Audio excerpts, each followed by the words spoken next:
কেমন আছেন সবাই? আজকে একদম স্পেশাল একটা ভ্লগ, খারিফ স্পেশাল ভ্লগ। এই যে এত আলো, আলোর বিম, এগুলো না সালালার আকাশে সন্ধ্যা থেকেই একদম মানে মনে হচ্ছে কোথা থেকে অনেক অনেক আলো আসছে। এগুলো দেখে খুব বেশি ইন্টারেস্ট লাগে। জানাচ্ছি এগুলো কিসের আলো। তার আগে কালকে সকালটায় মানে অনেক দিন পর আমি আর রিপন একটু বের হতে পেরেছিলাম। বের হয়ে আমি একটু পার্লারে গেলাম এবং নিজের জন্য একটু টাইম স্পেন্ড করলাম।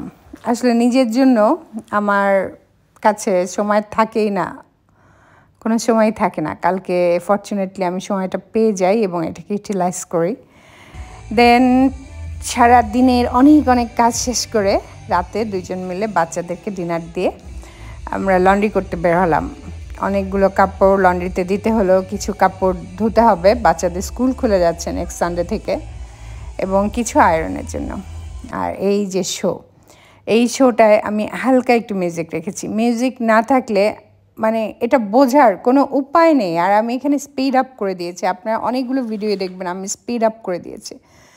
পুরো ভিডিওগুলো দিতে গেলে তো 20 মিনিটের বেশি হয়ে যাবে, 25 মিনিটের বেশি হয়ে যাবে। এটা হচ্ছে যে খারিফে যে এক্সিবিশন হচ্ছে এই বছর, খারিফ এক্সিবিশন 2025, এটা হচ্ছে ইতিনের যে চত্বরটা আছে, গোল চত্বর, ইতিন স্কোয়ার, সেখানে এত অদ্ভুত সুন্দর। গত বছরও খুব সুন্দর হয়েছিল। গত বছর একটা ট্রুপ এসেছিল, তারা এরকম স্টেজ শো করছিলেন, স্টেজ পারফরমেন্স। এবার এটাও খুব সুন্দর, খুবই সুন্দর। পিছনে দারুণ আলোর খেলা চলছে এবং সেই আলোর সাথে সাথে ম্যাচ করে করে এদের হচ্ছে কাপড়ের রং বদলে আসছেন, হাতের প্রপসটা বদলে আসছেন। এবং এটা হচ্ছে একদম লাস্টের সবার একসাথে স্টেজ পারফরমেন্স।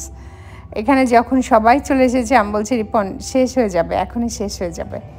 এবং এটা আমি একদমই লাকিলি পেয়েছি, আলহামদুলিল্লাহ। মানে কোনো ধরনের প্ল্যান ছাড়াই, যে আমরা যে কত কিছু করি আমি আর রিপন, কোনো ধরনের প্ল্যান ছাড়া রাস্তায় লন্ড্রি করতে বের হয়ে এক জায়গায় খেলাম, খুব ভালো, আমার খুব পছন্দের একটা জায়গা কাবাবে, সেখানে খেয়ে তারপর হচ্ছে যে কোথায় আকাশে আলো দেখে সেই আলোর জায়গা খুঁজে বের করে সেখানে চলে গেলাম দুজন মিলে। আর অদ্ভুত সুন্দর এই ফুল স্টেজ শোটা আমার যদি সম্ভব হতো প্রত্যেকটা ক্লিপ আমি আলাদা আলাদা করে আপলোড করতাম, মিউজিক সহ।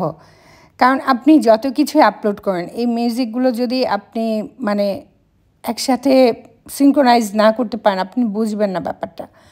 যারা সালালায় আছেন কিংবা যারা খারিফ উপলক্ষে সালালায় আসবেন, সারা দিন তো ঘুরে বেড়াবেন, পাহাড়ে পাহাড়ে ঝর্ণা দেখবেন, পাহাড়ে কুয়াশা দেখবেন, সালালার অপূর্ব সুন্দর সবুজের ভিতরে হারিয়ে যাবেন। সন্ধ্যার পরটা কী করবেন তারা? সন্ধ্যার পরটা যাতে আরও সুন্দর সময় কাটে, সেই জন্য এই এক্সিবিশনের শোগুলো করা হয়। এগুলো তো কোনোটাই ফ্রি অফ কস্ট না, কিন্তু জনসাধারণের জন্য, ট্যুরিস্টদের জন্য এগুলো কিন্তু ফ্রি অফ কস্ট। আপনি খারিফের জন্য এক্সিবিশন দেখার জন্য ইতিন চত্বরে যাবেন, ইতিন স্কোয়ারে, এবং যে কোনো ফটক দিয়ে ঢুকে যাবেন গাড়িটা পার্ক করে, বা বন্ধুর সাথে গেলে বন্ধুর গাড়িটা পার্ক করে বন্ধুর সাথে সুন্দর করে হাত ধরে ঢুকে যাবেন। কেউ আপনাকে বলবে না যে টিকিট কাটো। কি মজা, তাই না? এগুলি সব ওদের ওখান থেকে ব্যবস্থা করা থাকে। আর এবারের খারিফের এক্সিবিশনের আরেকটা খুবই সুন্দর ব্যাপার রয়েছে, যেমন প্রতি বছর টেন্ট হয়, তাঁবু, বড় একটা তাঁবু হয়, তার ভিতরে ছোট ছোট স্টল, ছোট ছোট টেবিল নিয়ে যারা আসেন এখানে, আসলে সিরিয়ান, তারপর ইজিপশিয়ান, সুদানি, ইথিওপিয়ান, অনেক সুন্দর সুন্দর, এবং একবার নাইজেরিয়ানও দেখলাম, অনেক দারুণ। টার্কি থেকে জিনিস আসে, আর ওমানি জিনিস তো আছেই, যেগুলো আমাদের লোকাল ওমানি জিনিস, ওনাদের হ্যান্ডিক্রাফটস দারুণ সুন্দর।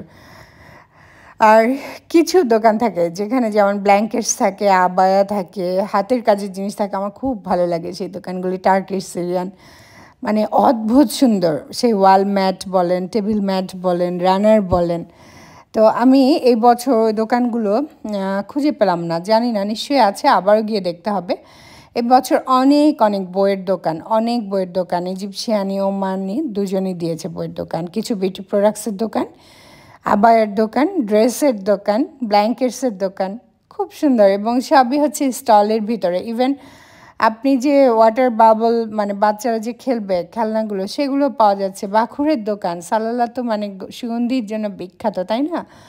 সেই বাখুরের দোকানটা পর্যন্ত স্টলে, এটা আমার কাছে খুবই ভালো লেগেছে। টেন্ট এখানে হয়নি এবার। তো আর এই যে স্কোয়ারটা যে তার ফার্স্ট লেয়ারটা হচ্ছে সমস্ত সালালার সমস্ত নামকরা খাবারের দোকানের ছোট ছোট দোকান। খুবই ভালো লেগেছে। আমি আমার খুবই পছন্দের ভিয়ান কুজিন খুঁজে পেয়ে খুবই হ্যাপি। যাই হোক, এই যে স্টেজটা তো অনেক ফুল দিয়ে অনেক আলো দিয়ে সাজানো। এবারের পুরো ব্যাপারটাই হচ্ছে আলোর খেলা আর মিউজিকের খেলা। যতক্ষণ মিউজিক, যতক্ষণ শব্দ, ততক্ষণ জীবন। খুব সহজ সুন্দর একটা ব্যাপার। যেই মিউজিকটা বন্ধ হয়ে গেল, সবাই তাদের পাততাড়ি গুটানো শুরু করলো। জানেন, সব দোকান শাটার টেনে দিচ্ছে। অনেক দোকান এবার স্টল করায় অনেক মহিলাই তাদের বাচ্চাদের নিয়ে এসেছেন। ব্যাপারটা খুবই ভালো লেগেছে এবং ছেলেদের থেকে মেয়েদের সংখ্যা বেশি দোকানগুলোতে। এই যে সেই খুবই সুন্দর স্টল, আপনি যদি সামনের গেট দিয়ে ঢুকেন, দারুণভাবে সাজিয়েছে ওরা, গাছ দিয়ে ঘাস দিয়ে, কিছু মানে একদম অরিজিনাল, কিছু হচ্ছে সিনথেটিক। খুবই ভালো লেগেছে, অনেকগুলো প্রতিকৃতি করেছে। তো আমরাও চলে আসব, তখনও মিউজিক হচ্ছিল। চলে আসার আগে আমি একটু 3 স্কোয়ারে বললাম যে একটু ফাউন্টেনটা দেখব, কারণ ফাউন্টেনটার একটা অনেক সুন্দর আওয়াজ হচ্ছিল। যখন আমি সামনে দিয়ে যাচ্ছিলাম তখনও আমি পেয়েছিলাম। তো রিপন বলল চলো। তো ফাউন্টেনে এখানে সামনে বসা যাবে না, যেখানে ওই সিনথেটিক ঘাসটা লাগিয়েছে সেখানে বসা যাবে না। জায়গায় জায়গায় ওখানে পাহারাদার আছে, লিখে দেওয়া আছে। তো সামনে বসতে তো কোনো সমস্যা নাই না। আমি খুবই অল্প সময়ের জন্য একটু বসলাম, কারণ এখানে অনেক মানুষ আসছে, বসছে, ছবি তুলছে, একটা উৎসব। আমার কাছে মনে হয় যে আপনি যতদিন বেঁচে থাকবেন, প্রতিটা মুহূর্ত উদযাপনের জন্য। আপনার জীবনে রোগ আসবে, শোক আসবে, জরা আসবে, আপনার বয়স বেড়ে যাবে, কিন্তু উদযাপন যেন না থামে, তাই না? খুবই ভালো লেগেছে কালকে। একটা উৎসব ভাইব নিয়ে ঘুরে এলাম এবং আমার খুবই ভালো লাগছে যে আমি আপনাদের সাথে জিনিসটা শেয়ার করতে পারলাম।